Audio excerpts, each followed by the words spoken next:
Always try to see if you can get the MYB inside of it.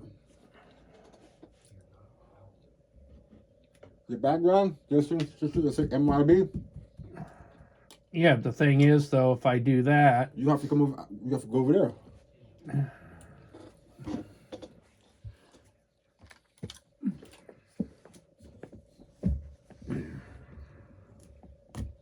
Because on Rumble seeing it. Because that's there. You see over here. Yeah, that's perfect right there. You can slide all of this. You can slide over. I think it's Rumble. You're good in 10 seconds. Start your TikTok on. go on. Rumble to go to. Now look at the girls. All yours. I'll be back in 10 minutes. In 10 minutes? All right, I'll hold you to that. Hey, welcome everybody. We're live again tonight. Here we are in all our regal splendor. We got a football game coming on. How's everyone doing? I can't believe it, our Northwest Oklahoma State women's basketball team is doing just exactly what I told them to do earlier today in a pep talk. Our girls are spanking ODU's butt. And we're ready to ramble. I tell you right now, I think our girls team is going to be absolutely awesome. They are going to kick some fanny. We're going to the playoffs. It's going to be fantastic. I just got the feeling. 74-41, Northwest Oklahoma State leads OBU with 2:45 in the fourth quarter. So my girls did their job. Hey, Rumble, what's up? Just trying to get things rolling here. Just looking on my computer to set up a few things. I don't need that, so I will go to this.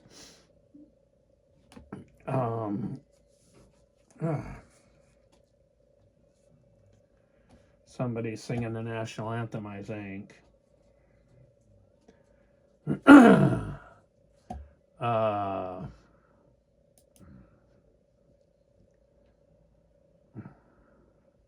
Just trying to get set up here. So it was a very good night on Rumble last night. A lot of people. Hopefully we're going to get to a lot more questions.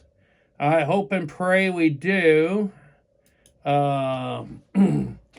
We still haven't got everything set up, but the Solus Financial Network will start very soon, and that's when we start working on putting the class together, the Earn While You Learn class. Solus Financial will be behind that. So we will eventually be going live with that. This is the MYB for tonight. And oh, what a pretty flag. So anyway, a lot of crap has happened today on the political side. People don't understand it. But when a man says he's going to threaten to do something, a man threatens to do something. And everybody's got to realize, these foreign powers have got to realize, when Trump says he's going to do something, it's going to get done. Today, if you haven't heard, I'm sure everybody has heard. Last night, early this morning, we did a raid into Venezuela, the country of Venezuela, and we served an arrest warrant for Nicolas Maduro and his wife, and we had to take it by force, but our great and beautiful military has done it again. Flawless campaign. Just went right into this guy's compound over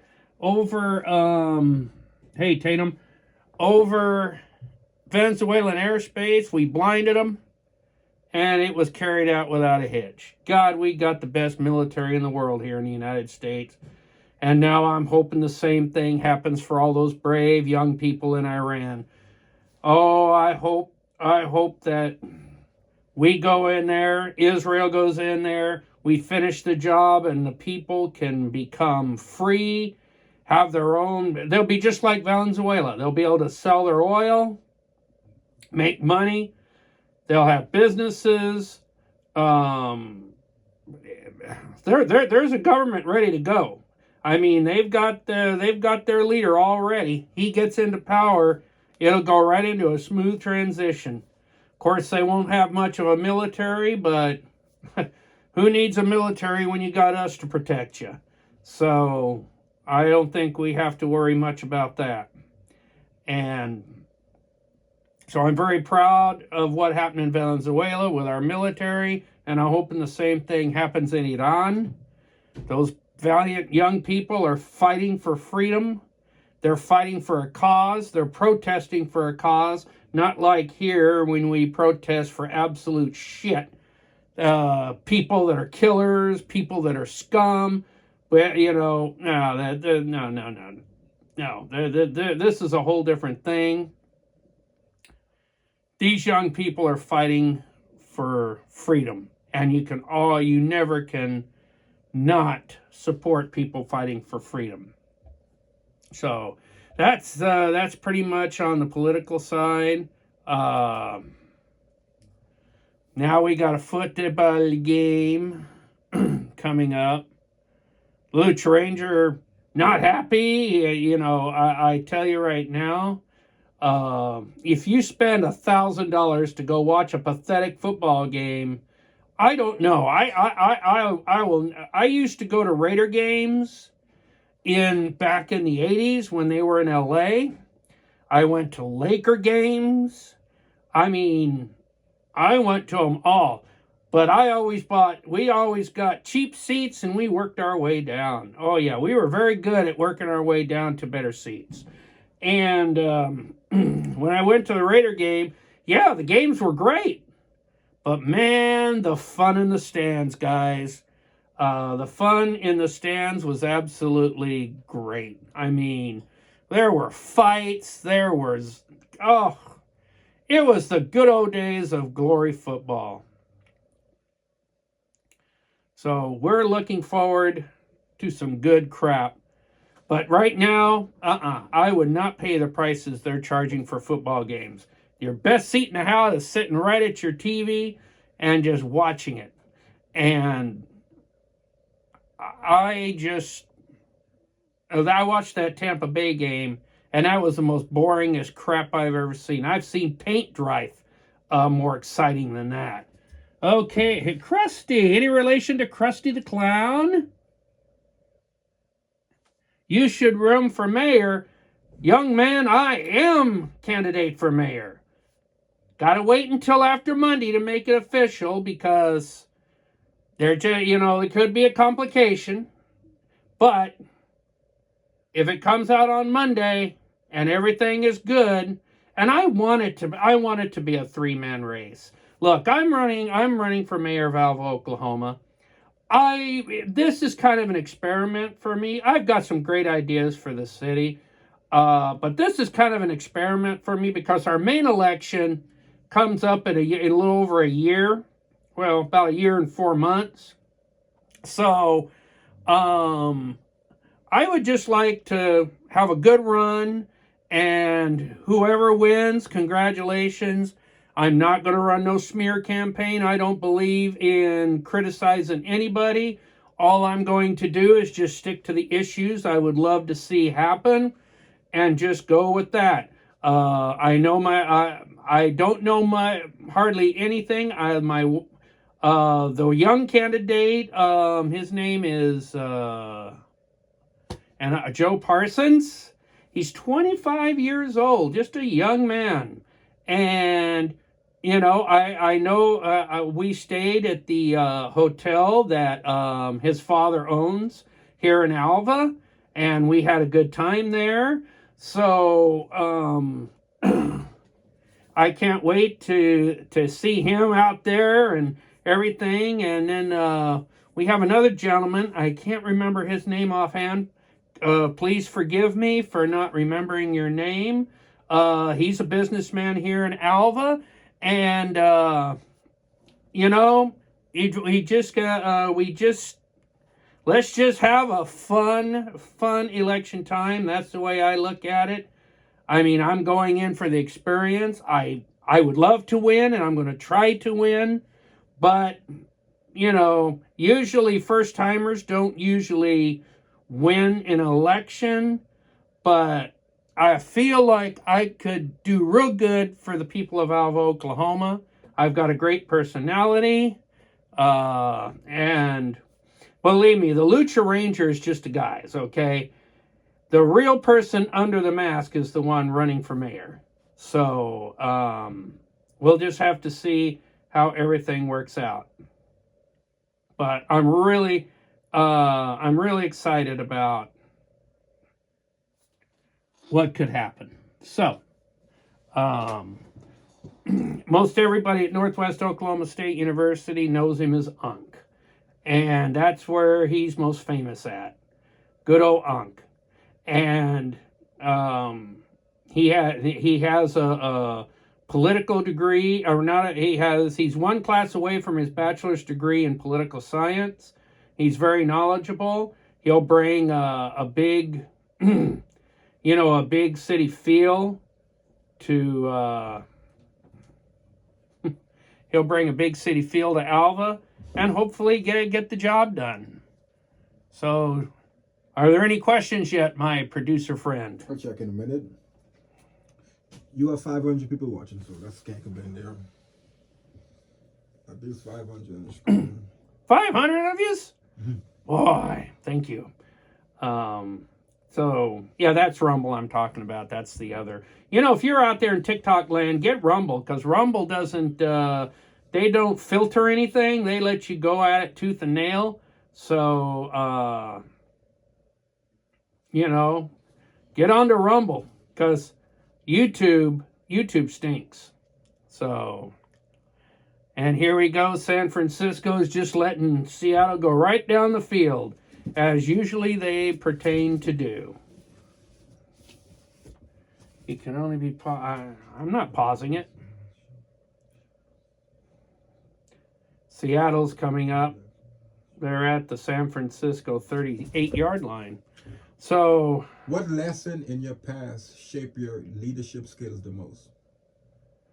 Being student body president at my high school, and then being impeached and thrown out after 6 months because of a difference of opinion between me and the leaders of the school. That particular incident made me believe that politics is a very wicked thing. I don't want to be a politician. I want to be the average everyday guy that gets the job done. And politics is everywhere. It's in the workplace. It's in sports. It's in everywhere. You just don't consider it politics because it's not like an elected president or something like that. So that was probably what woke me up. Ever since I was in junior high school, everybody came up to me and wanted to know politics. They wanted to know about the war and Vietnam, all that stuff. I knew all that information because I watched it with my dad at home. But when I got to my senior book in high school, most everybody, you know how in your senior high school book, you know how you have people write things before you leave? About 75 of those things in my yearbook were congratulations, and we're looking forward to seeing you be a congressman or a senator. Well, that didn't happen, but if I become mayor, that'll be a fulfillment of a sixth in fulfillment of my life. How does your generation view the world differently from the Gen Z generation, and what could you guys both learn from each other? Well, the Gen Z, okay, if that is 2000, when were they would be born for the Gen Z? I don't know what age. All I know is up until about 1995, it was pretty good. Our generation was old-fashioned. We didn't have technology.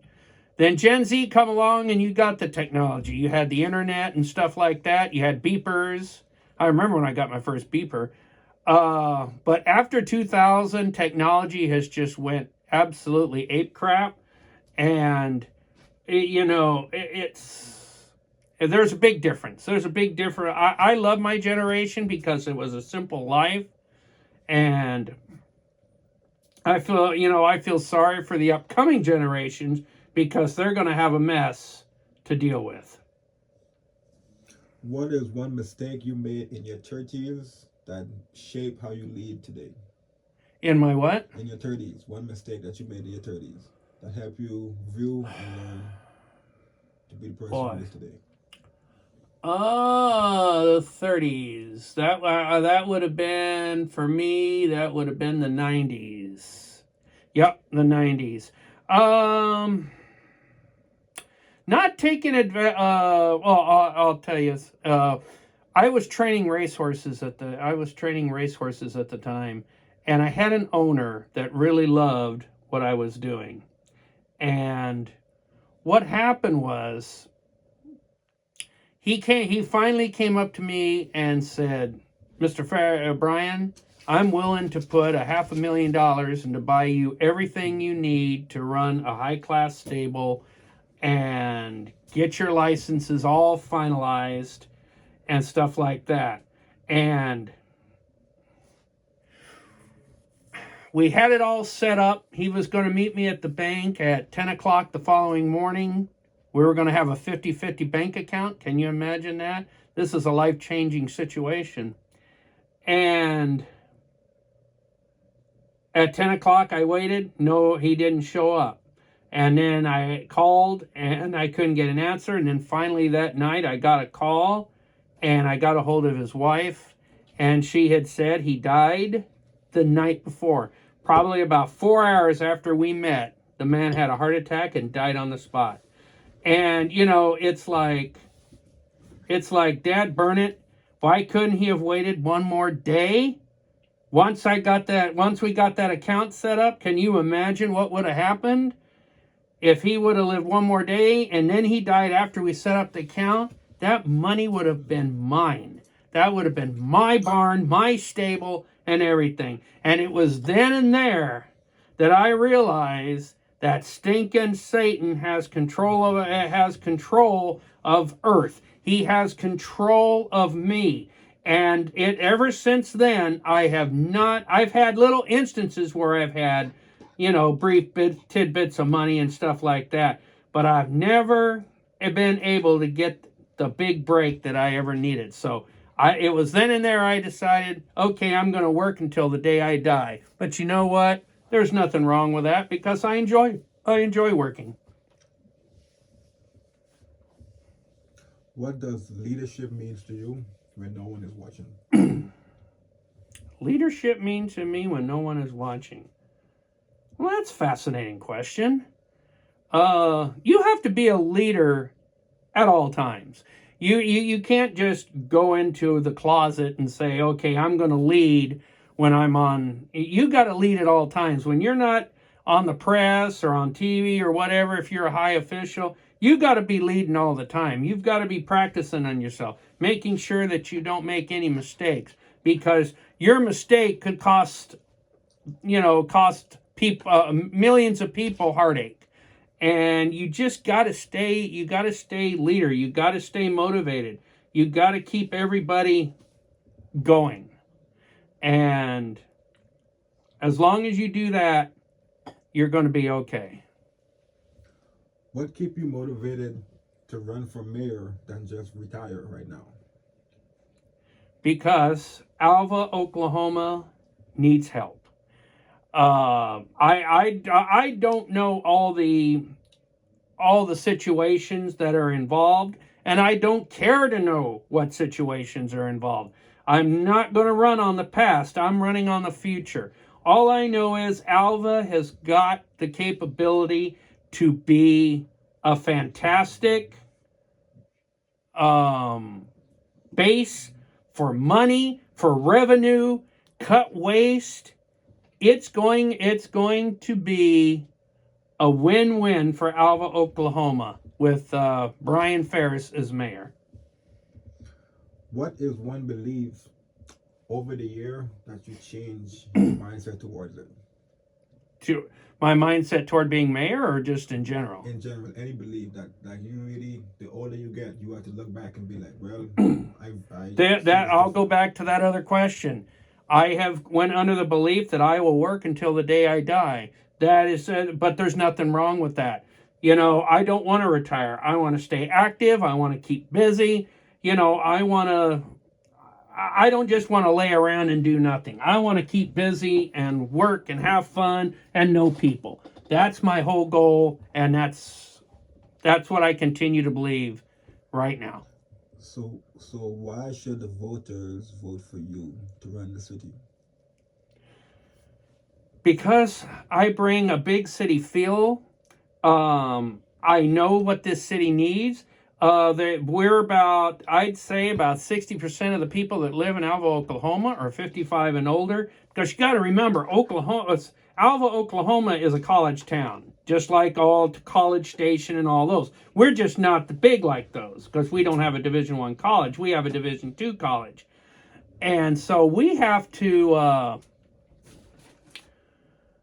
work with our university, make things easier for them, so they can make things easy for us, and take care of our older people. Our older people need to be taken care of. I was told about Medicare. There's a lot of Medicare and Medicaid situations. I know one lady I talked to. Her name is Linda.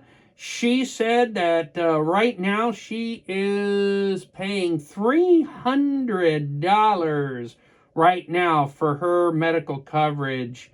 And it's like, are you kidding me? She can barely make it by now. And I've got to work out something. I know it sounds weird, but I want to get a casino. I want to get a casino built. And I'm thinking about where they're trying to put an arena just on the outskirts of town. But if I could get like a Harrah's or Caesars or somebody that would want to put a casino here and everything, then they could build the arena. We could hold our track and field events in that arena. The casino itself could bring in big stars to perform and bring more money to the city, and use that money from both entities to maybe offset some of the costs, like maybe in a $200 bonus check for all Alvins on Medicare or something like that. That would be something I would really look to and really try to work at. And, hopefully it would get done. Of course, as you know, there's a city council, so I'd have to get the approval of the city council. So there's a lot of wheels and cogs here. As they say, the mayor here in Alva, Oklahoma, doesn't have as much power as, say, a mayor in Oklahoma City or a bigger city or whatever, maybe Woodward or Enid. But the influence is the key. It's the influence is what makes a leader. If you're a good leader and you can really, you really portray yourself like, hey guys, we need to do this. This needs to get done. Please help me make it get done. And when you have that kind of leadership, people respect you and they'll do things for you. So that's about it with that. Now, Seattle went for it 4th down and goal, and they threw an incomplete pass. So I'm watching San Francisco try to do something, and they're absolutely doing nothing. So they're going to have to punt. And the only reason of that is because I've got Christian McCaffrey and the 49ers defense. Now, the defense did come up with a big play, so I'm happy about that. So let's see. No, he didn't fair catch it. Okay, he's taken down at the 50. So hopefully the 49er defense will get its act to gear and hold Seattle. So what's been going on with everybody else? Let's see. We got our girls.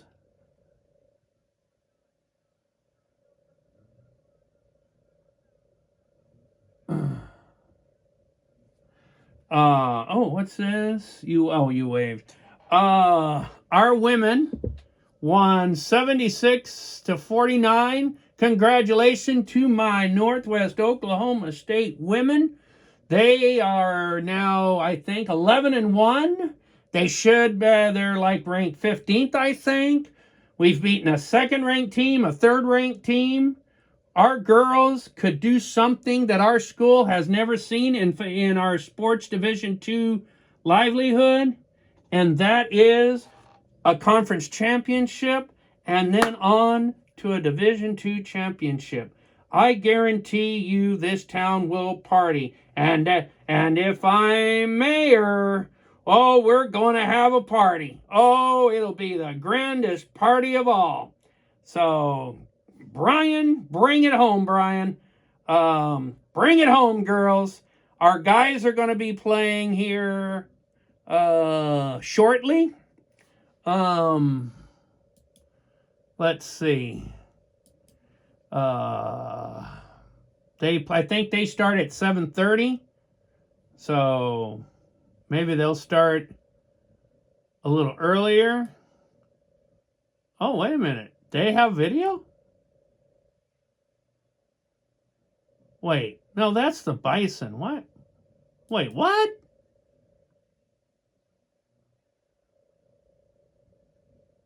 Wait, what? Something's not right here.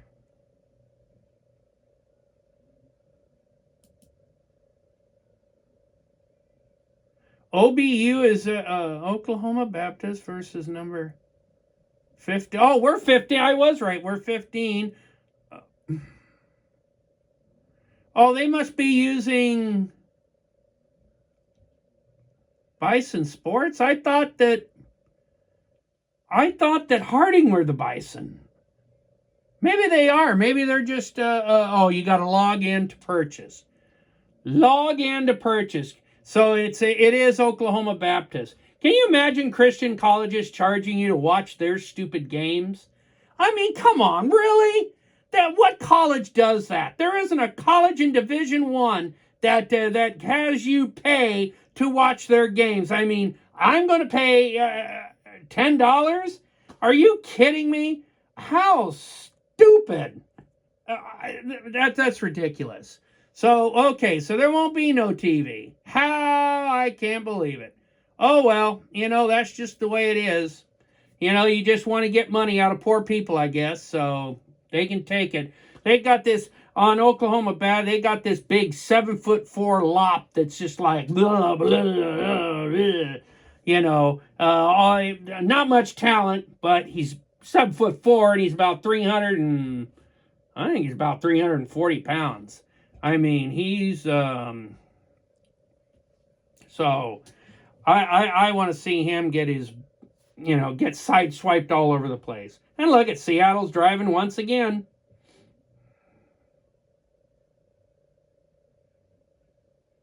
It's incredible. Absolutely incredible. So now we got a big 3rd and 2. And we'll see what happens here. God, when I wear this mask, and sometimes I wear it for 3 hours, I don't know how those luchadors do it. I do not know how those luchadors do it with all the technique and all the stuff they have to do.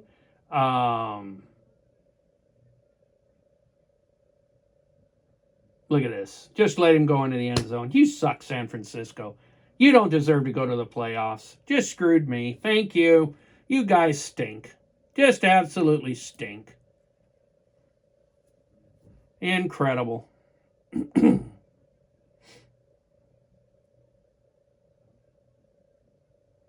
Absolutely incredible.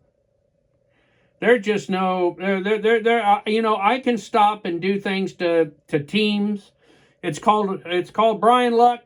You can even call it Ranger Luck, but it's incredible. It's just incredible how but that's the way it is. I've just been meant to be bad luck my whole life. That's okay. I've never recovered from that incident, so what the heck? I get used to it. So I'm checking my DraftKings basketball. See how that goes. So, well, Charlotte and Chicago are living up to their ripia that I thought they would score a ton of points, which they're doing, but so does everybody else. So it's like, big deal. You know, I just can't. I can't win. I just can't. I can't get the right situation going. You know, it's just a story of my life. Just incredible. So it looks like there'll be more hell to pay. So I hear a buzzing coming through. I think his machine is on. Aha.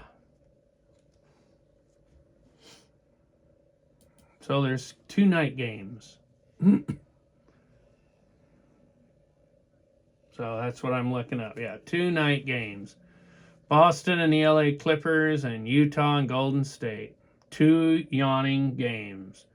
Wow. I wouldn't know what to do with this crappy guy with this mess if you man, oh man, oh man, oh man, oh man. I mean, there's not a whole lot you can do. You got Jaylen Brown for Boston is the top pick for the DraftKings at 10,100 salary. You know, that's 50, 40, 30, 20, 10.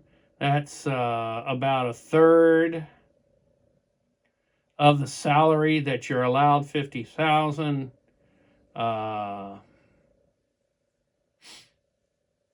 Yep, that's pretty tough. So I gotta wheeze on down here, wheeze on down the road. Chris Christie. What has he been doing? 1 minute, 7 minutes. Been pathetic. Absolutely pathetic.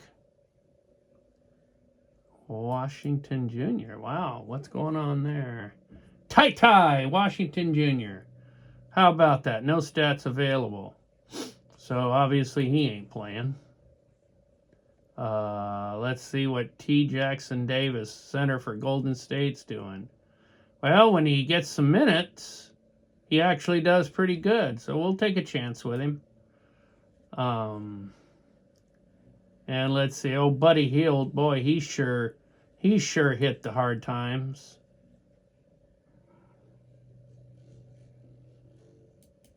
So we'll have to wait and see. So anyway, San Francisco's got the ball. I'm sure they're going to go 3 and out, just like they did in the first one. McCaffrey up the middle gets 2 yards. So we're looking at this guy is okay. I think he might be all right. He's due for a big game. And now we can go with the 8,000 salary now. So we can go with D. White, Zubaks. I'm not crazy about Pritchard. Boy, I tell you, Seattle's defense looks like it came to play. San Francisco stinks. They ain't going anywhere.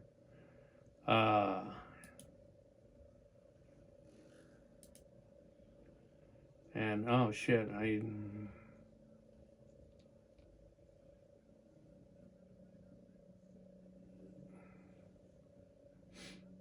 point guard. James Harden.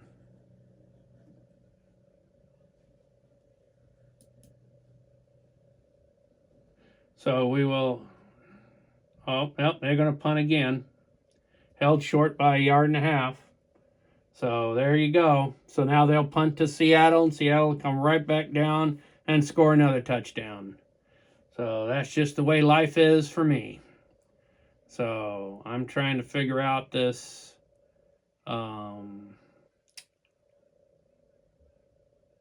Let's see here. Who could I get rid of? Buddy Held. He's as worthless as tits on a boar hog. Who's this guy here? Look at him. Minimum 20, 30. Well, he's been playing. We'll give him a shot. So, we'll see. They want more money. Just keep losing. That's the story of my life. And then we'll watch this go into the crapper. And then tomorrow's a bunch of pro football. Guess what's going to happen? You guessed it. So, oh boy. Anyway, any more questions? How's the TikTok universe doing? I don't have many. Well, you know, I've got a lot on. Jiminy Christmas. I've got a lot on so far. I didn't think. Oh, wait, I missed somebody say hi. Fartball. Nice name. Kemper. And Scott Weather. Let's see. Scott Welker. Oh, Brady Welker. Sorry, Brady Welker. And also Zach Johnson. Zach, I think I know who that is saying hi. I said hi too. And Corey, I'm saying hi to you. I'm just going back. And now I'm caught up. So we're just rolling along. Lucha Ranger here, house on fire. Oh, it's so what do they call it? Mayhem. You know, the Allstate. That was a great character. Geico doesn't do like they used to. I remember Geico. Oh God, the hiccups again. When they had the first commercials, you know, the squirrels doing the yeah.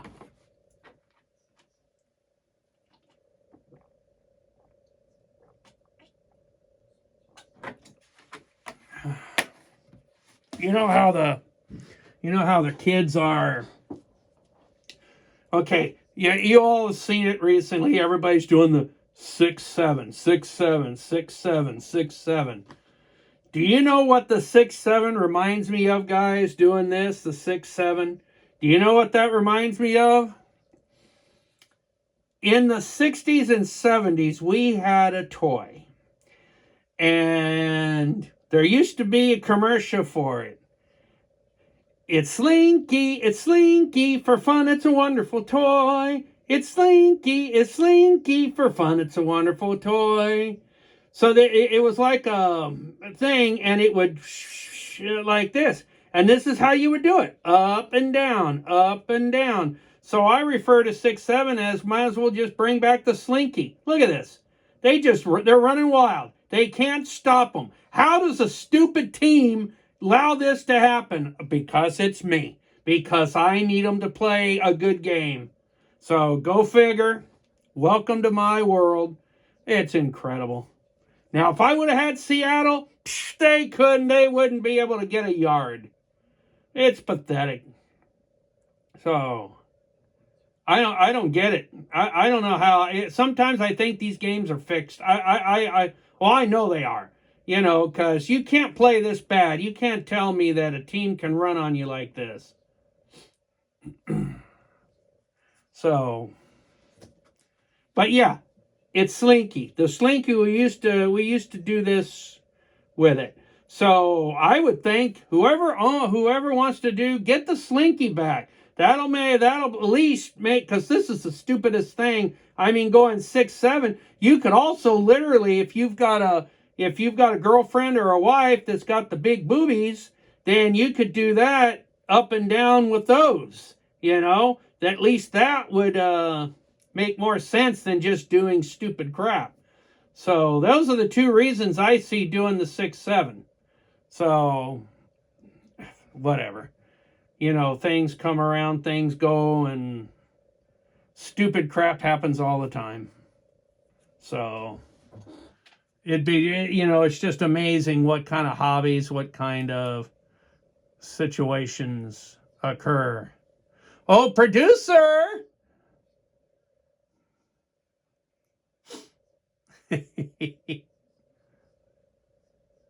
If he's here.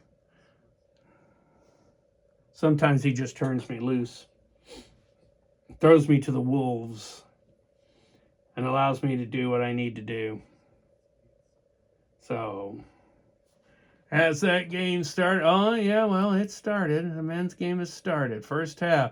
All right, Northwest Oklahoma State leads at 8-7. Good job. Oh, our guys are okay. They're 5-6. Maxie, yep, he's leading.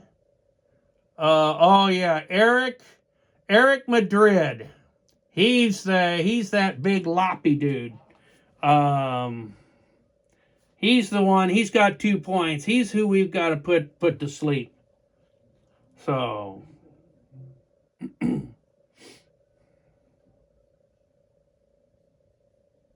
Yeah, he's the one we got to put to sleep. So anyway, our guys are leading 8-7 early in the first half. I'm saying hi to Tate. You have 3K so far? What's that? 3K. Already? Mm-hmm. 3,000. Yeah, in 42 minutes. Okay. Any questions?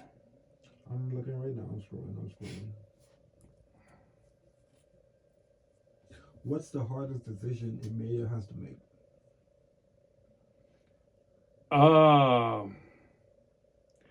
The hardest decision a mayor has to make. I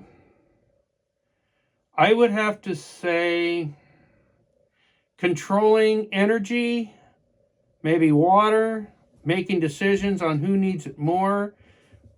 Alva, Oklahoma has a bad pipe problem. Too much pressure is putting too much on it, so I would have to relieve the pressure by decreasing it to save the pipe wear. But another big decision, especially here in the Midwest, is weather. We have not been hit. The city inside has not been hit by a tornado in over 100 years, as far as I know. But it's always that one time you're always scared that it could happen.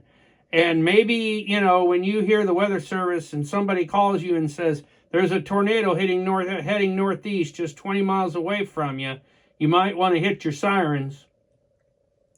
Being a mayor, you got to understand what things happen when you blow those sirens. That means people have to disrupt their lives, go to somewhere where there's a storm shelter and take cover. And if you're wrong and it turns out to be nothing, then you look like a fool. But me, I've always erred on the side of preemptive maintenance.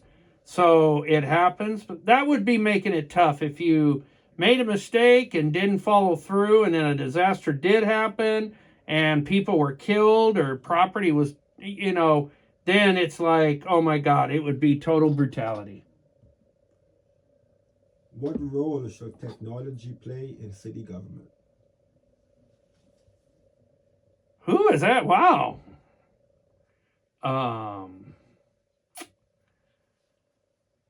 Well, better preparation for alarms, to look out for bad weather or stuff that's happening. It's like in a small town, it's not that big of a deal. But as far as weather-wise, technology is most important because you got to study weather radar. You got to study. Look at this. Did they just give up another touchdown? You know, like I said, bad weather happens in the Midwest, happens all the time. But the fun thing about Oklahomans is Oklahomans, they run to disaster and they don't run away from it. So that's the one good thing about that. But yeah, technology, I don't. It's really only okay for weather. How do you deal with political pressure behind closed doors?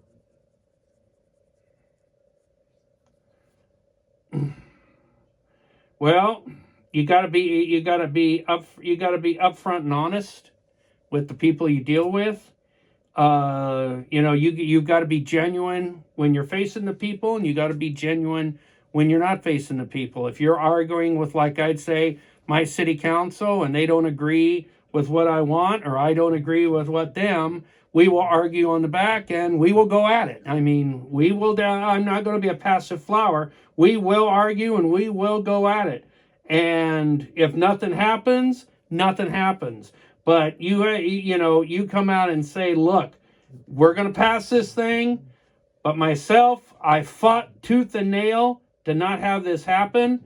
So this is the city council's decision. If it goes out good, great. If it doesn't, it's them. Be genuine. Don't just be yes people. If you got a problem and you don't like something, let's get it out in the open and do it and let the people decide what goes on.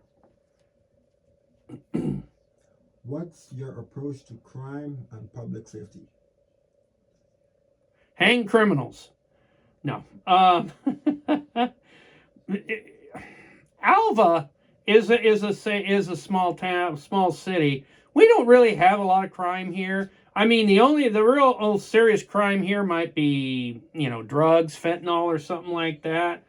But it's very well hidden.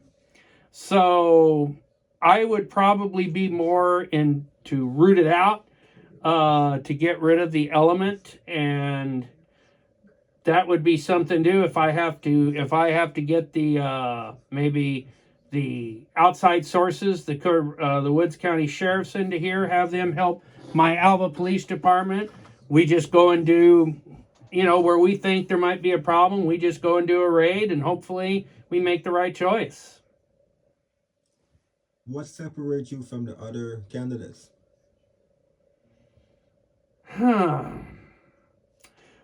Probably my enthusiasm, probably my my excitement to help a city. With me, it's not money. I think the mayor position makes $1,500 a year. So I'm not doing it for the money. I've got a great job already. I'll be able to work my job around the mayorship. But I mean, it's just fun for me. I want to walk down the street, and I just want to look around and go, I'm the mayor of Alva, Oklahoma. My God, I'm the mayor of this city. And what a heartwarming feeling that is. I mean, it's a great feeling to know that you are the mayor of a city. And I've always been that way. I've always been fame driven, not money driven.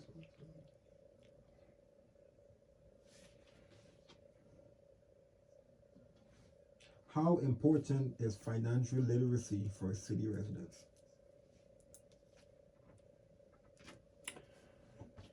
Well, you've got to know your finances. You've got to know what's going on. I mean, the first thing I'm going to do if I win the office is I'm going to go in and I'm going to grab that budget. I'm going to look at that budget, and I'm going to see if there is any waste in there. And I mean, everybody has a different opinion of what they consider waste. I'm not so concerned about that. I want to bring revenue. That's my generation. Revenue, bring money into the city, and varying ideas, a transportation system, stuff like that. That you've got to know your finances. I'm going to have to hit the phone with Governor Stitt. I'm going to have to hit the phone with whoever I need to. If I have to get on my knees and beg for help from the state or the federal government, I have no problems in doing so. But I've also got to have it up here when I present them with the facts and the numbers that, I sound like I'm an intelligent person.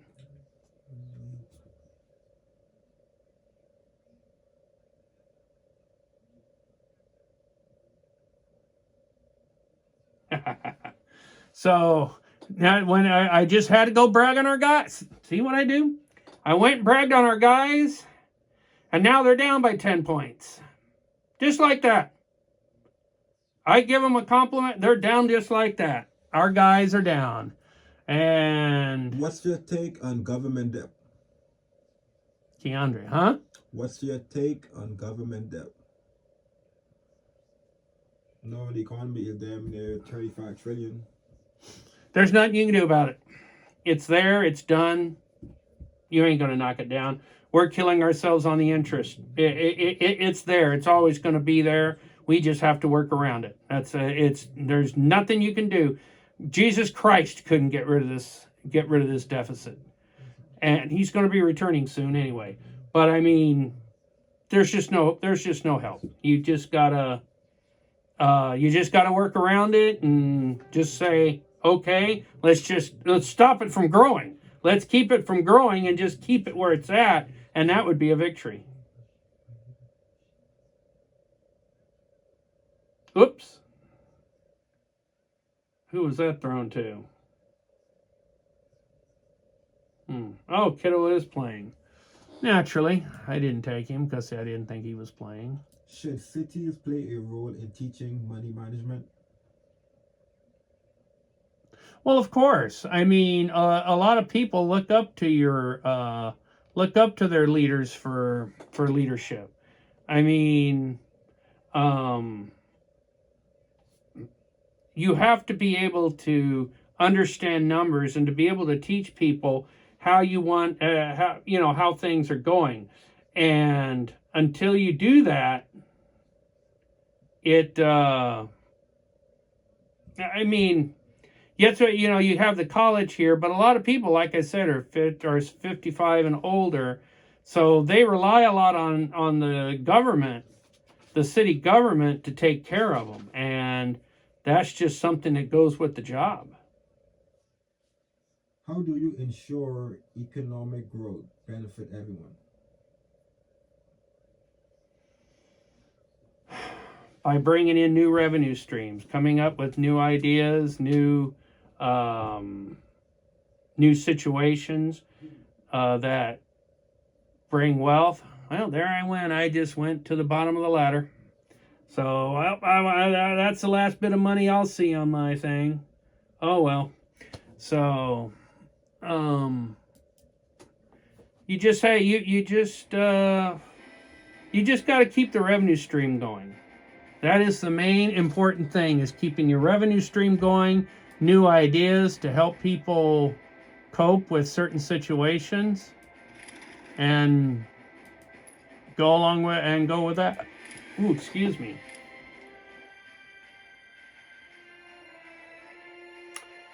Well, it looks like, San Francisco trying to move the ball, but they're running into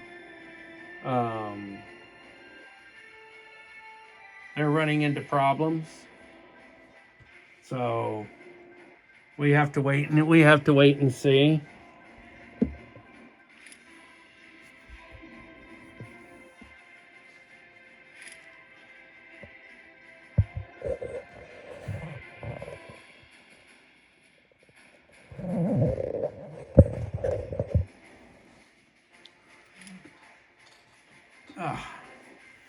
So we have to wait and see what's going on.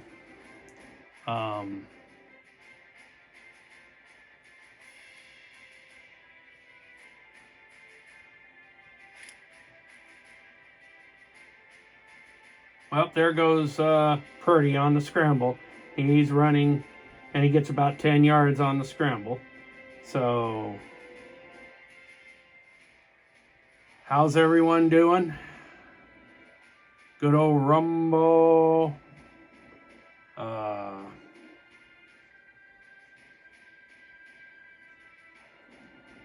Let's see. Invite Grant Eric. Oh, okay. Invitation sent. Drive a Jeep. That's a good one. That's a good one. The music you hear in the background is my Call of War game.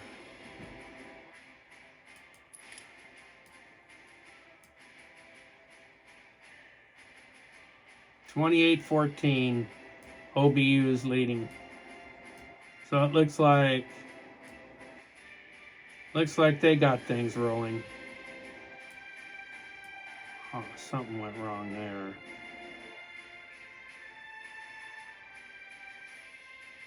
Every time I take a city, it goes the other way. I don't understand it.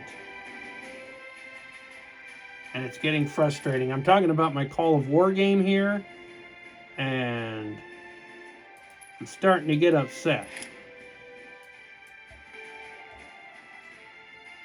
So I guess I'm going to have to bring the heavy stuff over. Can't play around anymore.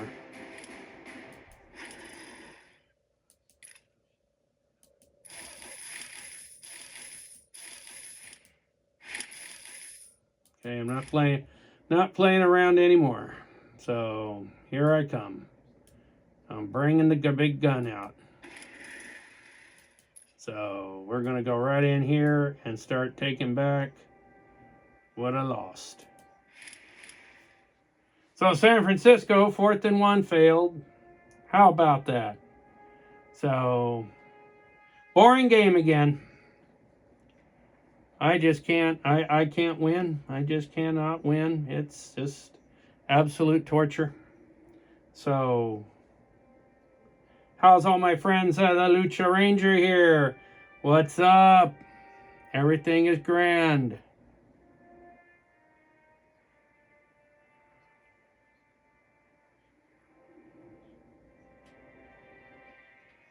It's quiet. The game is playing. His swing sucks. Mike Ditka. Man, he was a heck of a coach.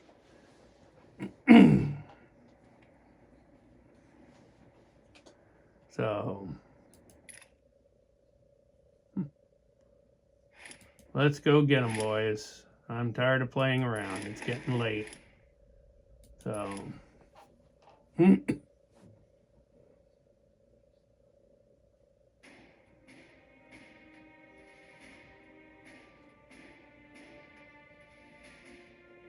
yeah, they're like commercials.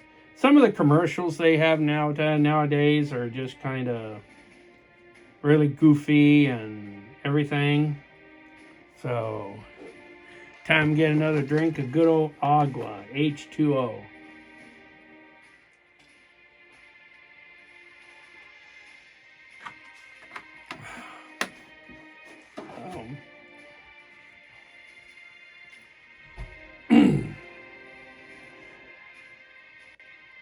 Kind of a soothing sound, isn't it?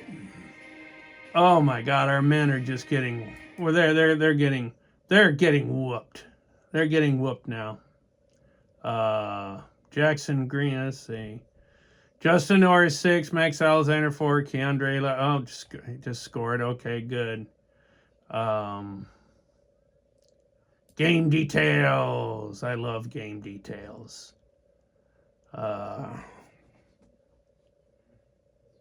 We're 6 for 17 shooting, 12 for 19 for the other team.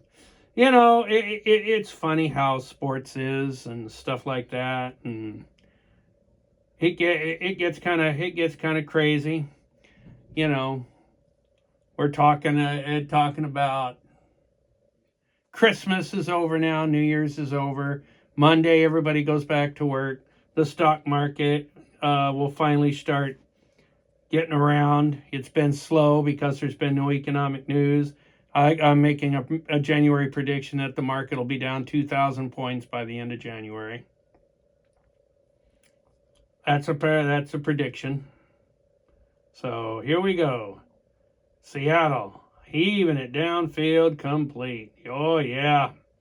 Everybody's catching the ball for Seattle. I took the wrong friggin' team. Oh, well, that's just the way it is. So,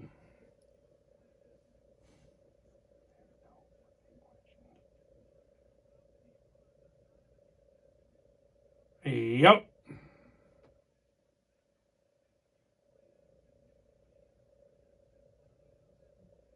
So we're watching the game here, and Seattle's trying to get another drive going.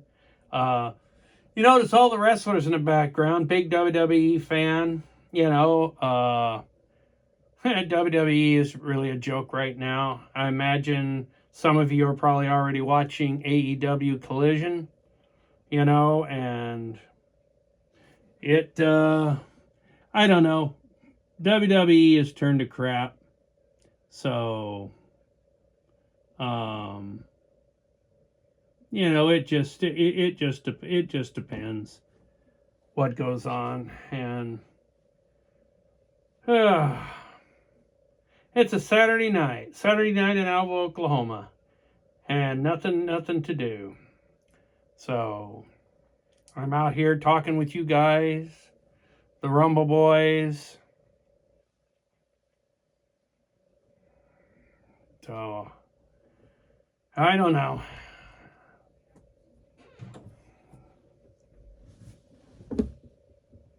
'49ers territory. Time for some questions again.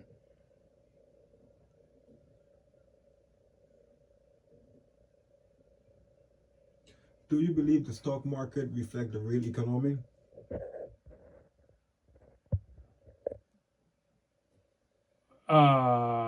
Well, the stock market is its own entity. I mean, the stock market follows the businesses that people buy from. So just because the stock market might be up, as far as the people are concerned, it might not be all that rosy for them, because I mean, it's like, in order for the stock market to go up, interest rates need to come down for the banks and stuff. And that's great and all, but the interest rates don't come down for the people that borrow from the banks. That's how banks can borrow from themselves. It's a complicated situation, but the stock market is its own separate entity. It is not the actual feed for the economy. Should cities invest differently during economic uncertainty? Do what? Should cities invest differently during economic uncertainty? No. Just, there's an old expression: if it's not broke, don't fix it. If you're making money, just keep doing what you're doing. Even in uncertainty, you should still be able to come out ahead. How will the local government help small businesses survive? Usually giving them more of a tax break, maybe, for city taxes or whatever, or state taxes or federal taxes, or try to promote business and people to come and frequent the shops. But that's only good if the people in the city have money to be able to do that. And one of the things you can do is bring extra revenue into the city, give it to the people, and then they'll stimulate the economy. What's your definition of economic freedom? Economic freedom. Is that it for an individual, or is that for everybody? I'm assuming everybody.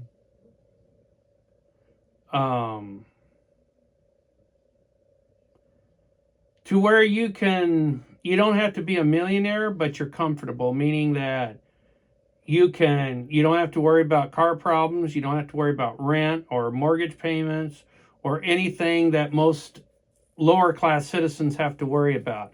You're not rich, but you're comfortable. I mean, if you want to go out to dinner, you can afford to do that. If you want to buy a car new car every 3 years, or lease one, whatever, you can do that. And that's the way I would like to see all of America. How do politicians impact market conditions? By their beliefs and by the way they try to get things done. Liberals want to spend money that they don't have, and that's why we're in the position we're in.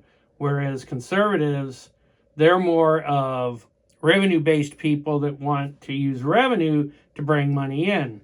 And that includes, if the whole United States would just go ahead and okay sports betting, and that means for every state, then that's revenue right now for the city. And I've got an idea for that, but we'll have to see what happens. How has sports culture changed during your lifetime? Sports culture has changed. It's become very soft. There's a lot more fixed games. There's a lot more. There's just too many penalties. They've changed the game. It's not like it used to be. It's a wussy game. Might as well put flags on them and tell them to play flag football or flag basketball.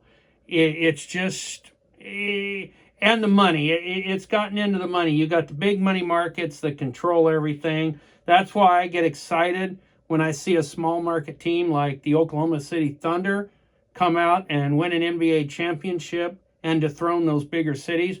Don't get me wrong, I'm originally from LA. I was a Laker fan, still sort of am. I'd be so happy if they'd get rid of LeBron Puke. But, those cities just have so much money. New York and Chicago. They could literally, in baseball, they're literally buying teams. As you know, the Dodgers just can buy anything. The Yankees can buy players. It's gotten really bad.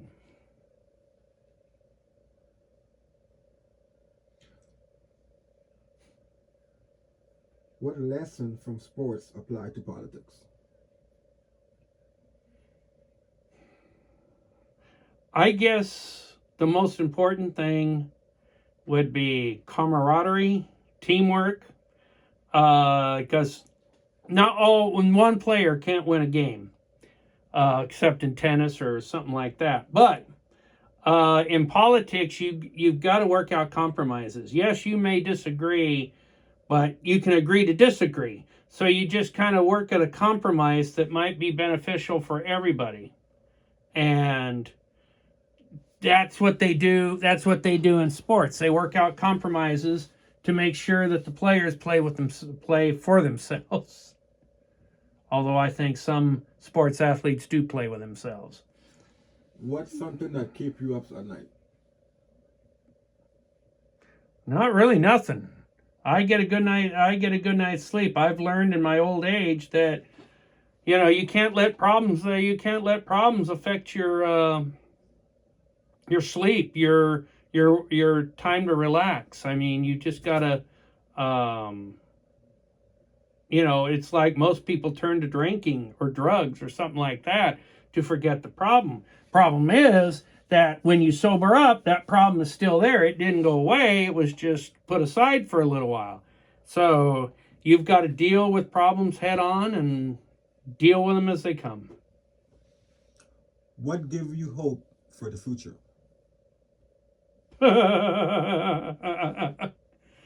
In my book, there's not much of a future waiting for anybody.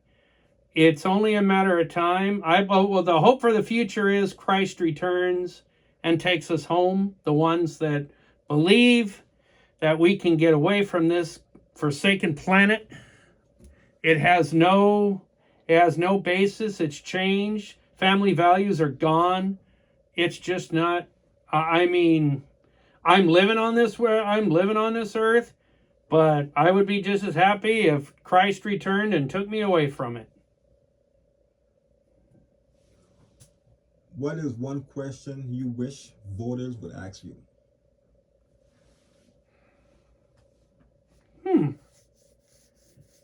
That is a tough question. One question voters would ask me. Probably my integrity. How sincere am I at doing what I say I'm going to do? Am I just saying it just to buy votes or get votes? Or do I really mean what I say?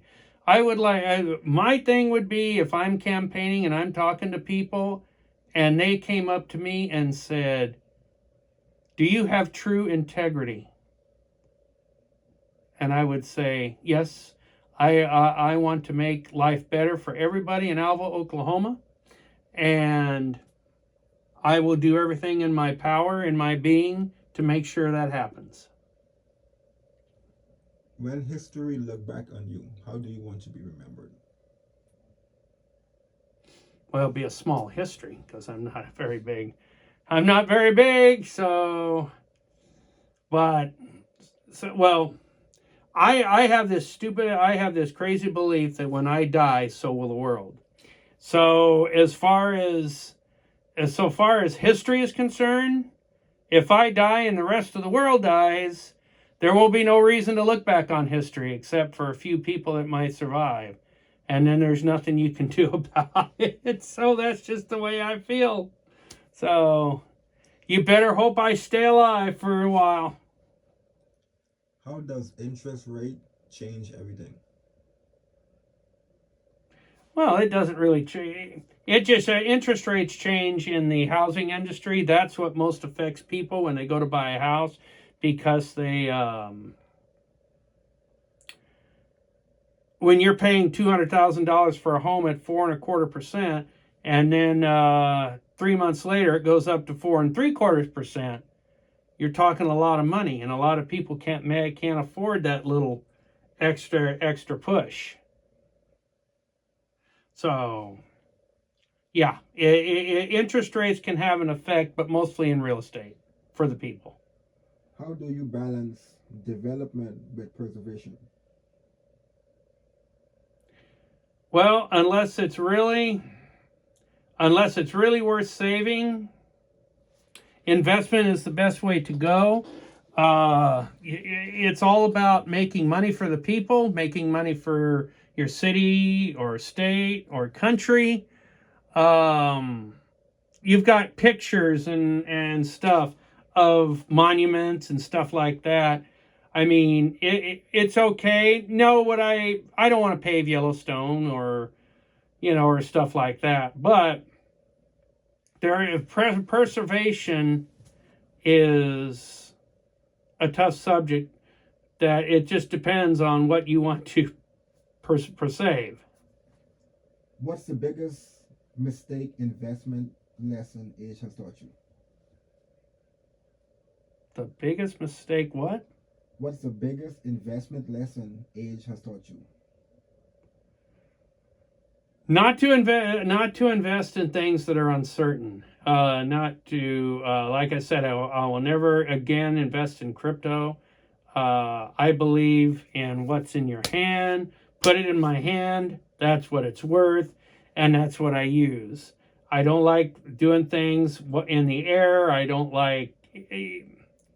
It's just something you've gotta. It's just something you've gotta endure. So, it is what it is. What's one economic myth people believe? That the government is working for you. In most cases, the government doesn't work for you. It works for itself. That was a fallacy when they said, "Ask not what your country can do for you. Ask what you can do for your country." We do for our country. We pay taxes. We do all these things, and if the country doesn't invest that money wisely into what the people want, then then they're not working for the people. They're working for themselves. How do you view risk at this age of time? Well, I like to gamble because I can't. I like living by the seat of my pants with risk because I don't have a whole lot of time. I got maybe 40 years on Earth. Young people that are like in their early 20s, they're the ones that have to, take care of the risk, and they don't have to risk as much because they can put money away and invest it and grow it, and they'll have it for their later years. What scares you the most today in leadership? Probably the most thing that scares me about that is genuinity, and that means leaders that are genuine. It's like a preacher in a church. It's like an evangelist you watch on TV. They talk a great game, but do they really mean what they're saying, or are they just blowing smoke up your butt to try to get money out of you? You know, anybody that does stuff like that and they're trying to get money out of you, they're not worth listening to, because there's always an ulterior motive when it comes to free money. Nobody, I mean, everybody tries to get it for nothing. How do you handle criticism from the liberals?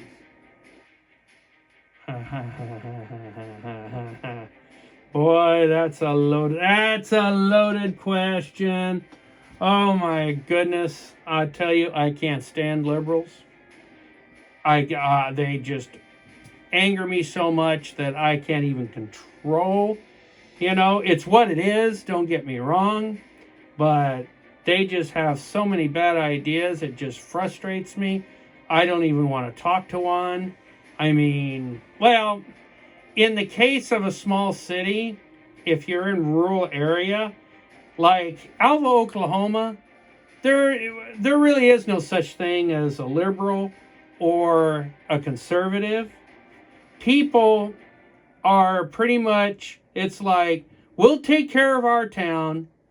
Keep your big city crap out of our business. We don't want to have nothing to do with it. And that's the mentality in Alva, is like, we don't want your mentality. We don't want your problems. Keep them to yourself. We're happy with what we're doing. We're happy with our lives, and that's the way we want it to be. How do you stay mentally sharp and adapt at this age of life? By talking to a lot of people, doing a lot of typing, doing games, watching sports, just keeping keeping my brain always active, keeping my brain thinking, because your brain is what goes first. That's what's called Alzheimer's, and I'm going to fight that all the way. The only good thing about Alzheimer's, you meet somebody new every day. Do you think wisdom or innovation matter more in leadership, and why? Innovation. You got to be an entrepreneur. You got to be a problem solver, and to be a problem solver, you have to be an innovator. You have to be a revolutionary, a visionary. That's important. You've always got to be thinking, always got to be coming up with ideas, have ways to help the city, ways to help the country, whatever. And innovation is the most important key. How will you protect taxpayers from wasteful spending?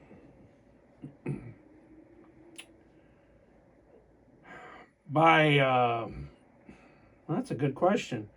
I mean, by looking at the budget and trying to find other ways of making it easier for people, because like I said, in the city of Alva, Oklahoma, it's based on an older generation. So you have to lead that generation by making sure they're taken care of. What's your stand on term limits?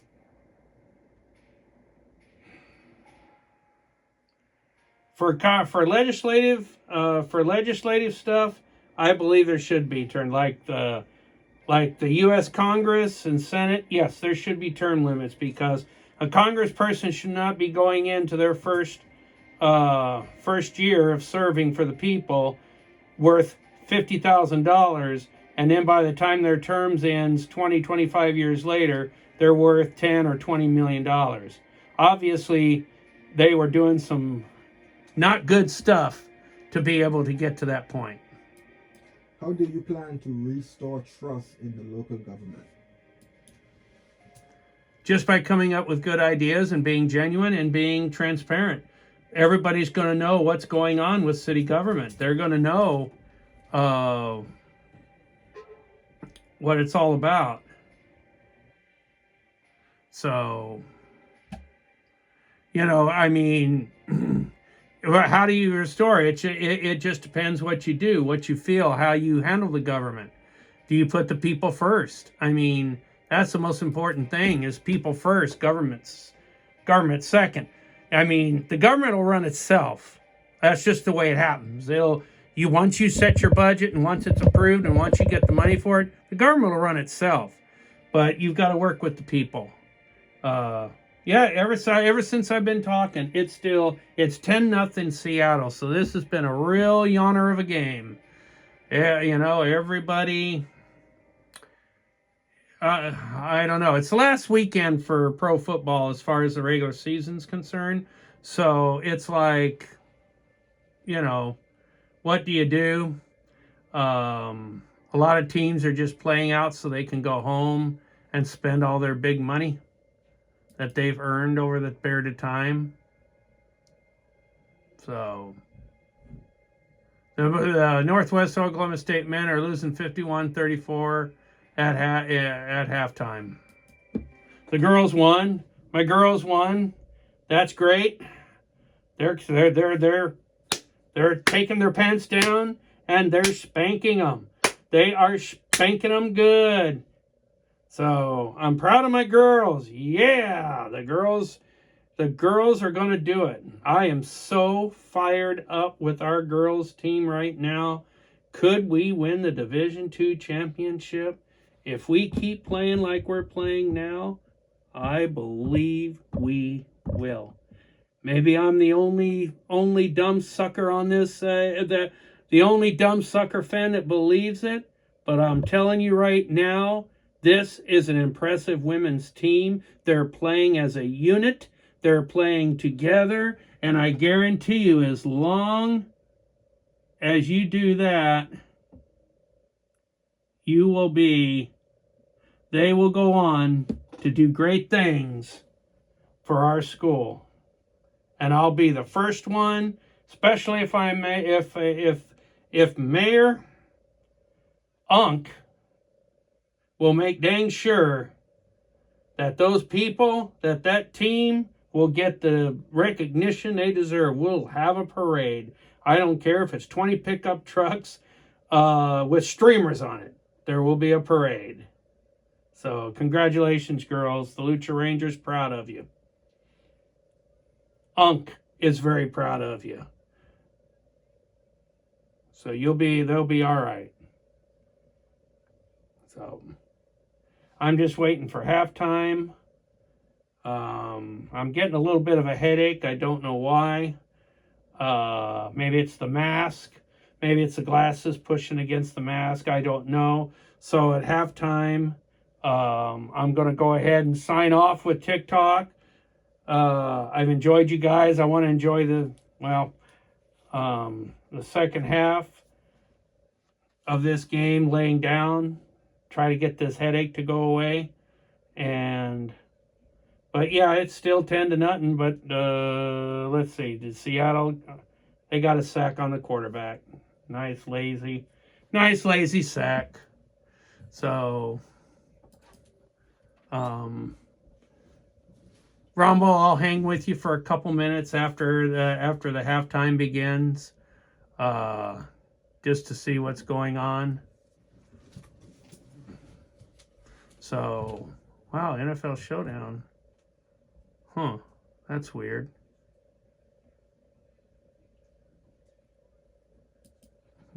Why? I shouldn't even be. I mean, I guess it's halftime. So we will see what's going on. I just want to say to all the TikTokers, thank you for being with me. Enjoy the rest of your weekend. I will probably be back on probably Monday. Could be tomorrow, but it'll be on a different wavelength. So enjoy. And as far as TikTok is concerned, it will always be this channel. So don't worry about that. Rumble, it may be another channel. So be ready. We will see. But anyway, TikTokers, I might see you tomorrow. If not, I'll see you Monday night. enjoy and ride, Rangers, ride. Just got to close it out. There we go. And we're done. What problem in the city are politicians avoiding the most? Our water problem. We got bad water pipes, and they keep avoiding that. We got to get it done. We got to get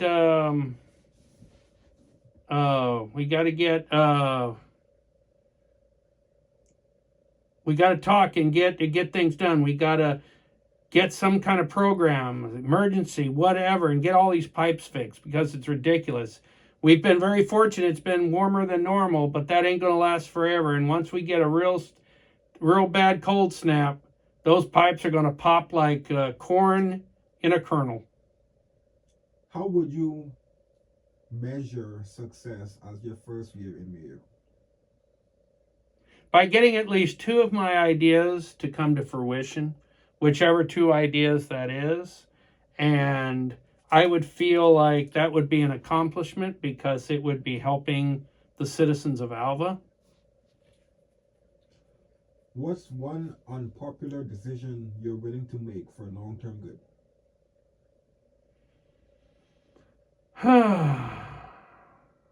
Well, the casino will be very resisted because this is a city of the Bible Belt, but in the long run, the benefits will be so much tremendous for the city that I've got to fight tooth and nail to convince people that it is the right idea. Because remember, there is nothing in the Bible that says gambling is a sin. As a matter of fact, I don't believe the word gambling is mentioned except maybe once, and if even that. So that's big. How do you balance business interests with everyday residents?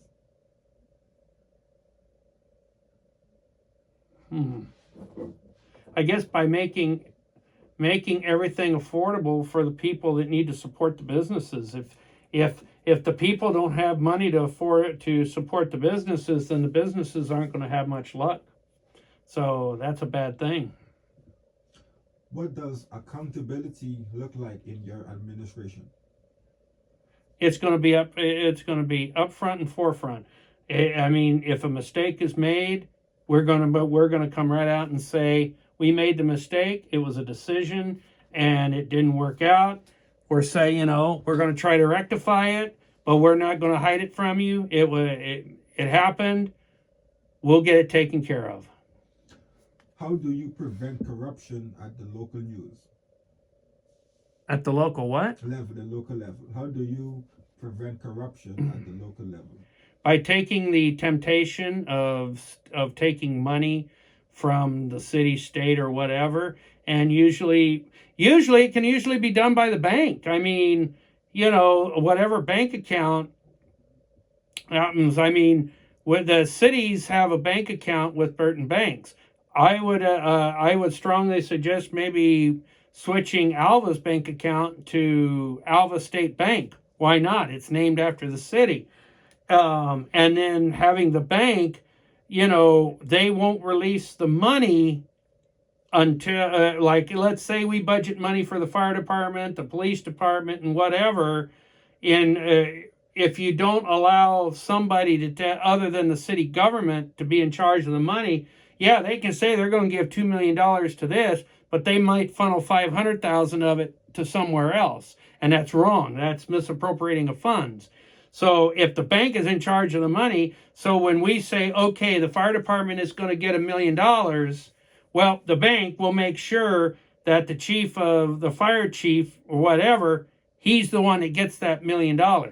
And he will be responsible for how that is spent in the fire department. What's your take on raising tax versus cutting spending?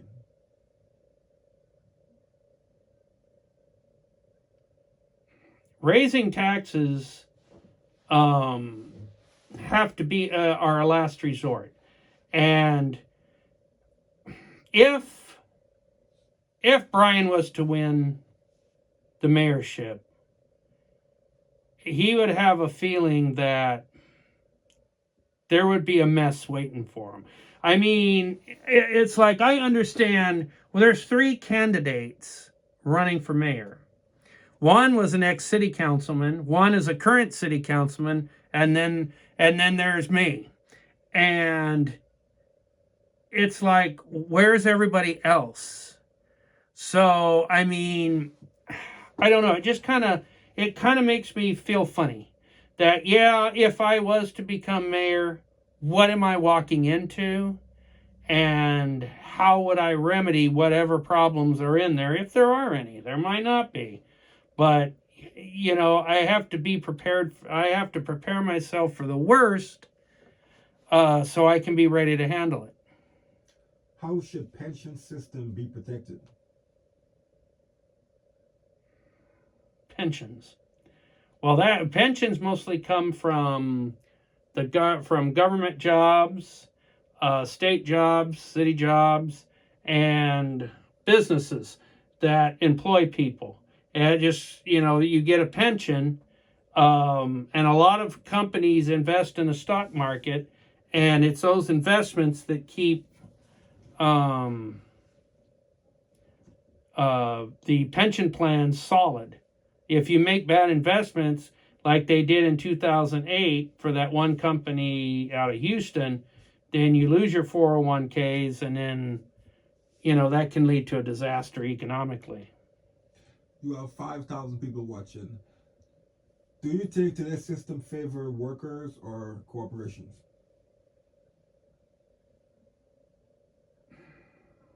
Oh, the system right now favors the corporations, no doubt about it, 100%.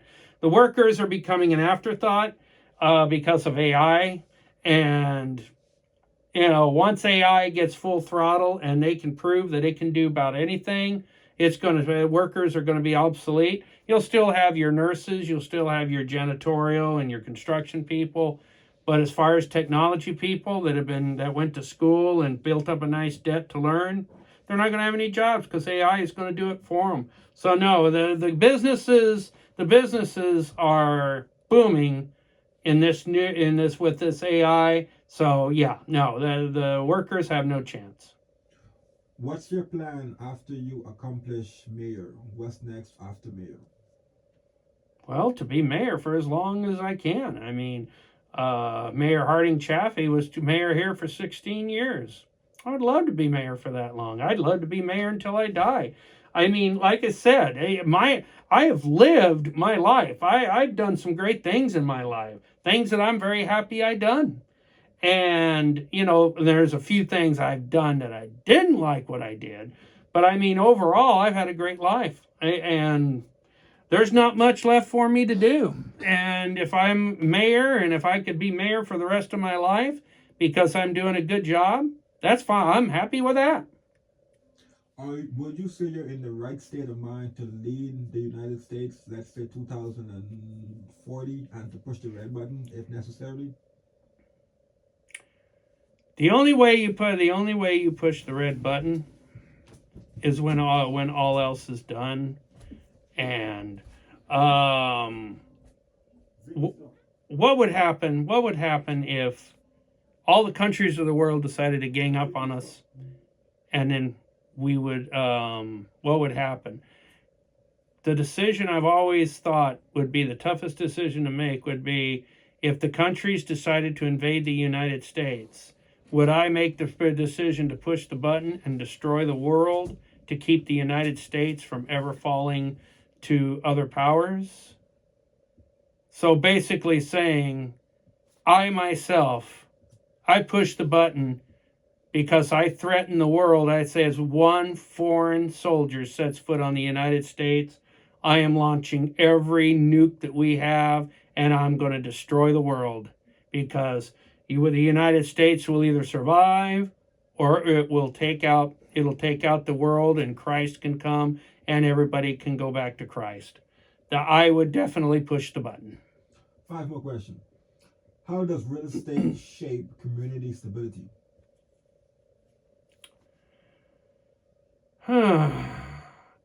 if the people that own the houses don't take advantage of each other by following the, you know, people from out of the city might come in and offer more money than what a home is worth just because they can, because they have that much more money. But you have to take a stand on who your neighbors, because once you sell a 150,000 home for $250,000, that means all the other homes are going to be going for that and there. And then, yeah, sure, you're going to make a nice little profit, but what do you do with that profit? Go to another city? I mean, that's kind of a catch-22. I just don't really know how to answer that question right now. I just have to see. That was an interesting question. It stumped me. What's the biggest mistake people make buying properties? Paying too much for something that really, in the long run, won't be worth what it is. You're buying along the coast of California. You're buying the weather. You're not buying the property or the land. You're buying the weather, because the weather is almost perfect all year round. There might be 10 days out of the year where the weather doesn't cooperate, but damn, that's a nice percentage. How should first-time home buyers prepare for today? By bargain hunting, making sure that you don't buy anything over your means that's more expensive than what it's worth. So it's like, just be thrifty. Just be thrifty. Think about what you're doing, what you're buying, and then be smart about it. Don't let yourself be talked in by a fast-moving real estate person. Stay to your guns. Don't let them talk you into spending more you don't have. How can cities leverage sports for economic growth? Boy, I don't know, because sports teams, the people pay, they go and watch the sports team. Well, there are taxes that come out of that every dollar that they spend for that ticket. So yeah, football, pro sports make a lot of money for cities. They always have. They more than well pay for what they need and everything, and there's nothing wrong with that. So the sports teams help the economy. Do sports bring people together now, or diversify people together now? Well, they're more diverse now because everybody's got an opinion. Remember a few years ago, everybody was kneeling for the national anthem to make a protest. That was totally wrong, but it was done, and a lot of people soured on sports when that happened. How do you manage loyalty when you're managing two teams?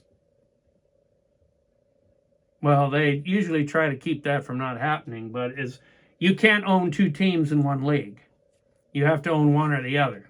So that's what makes it, competitive and keeps corruption out of sports. How does entertainment influence public opinion? It just depends if the people that are doing the commentary or the players use it as a political view to make a political statement. It's wrong. We tune in to watch football, basketball, whatever, WWE, because we want to get away from the bullshit of politics, and we just want to lose our minds.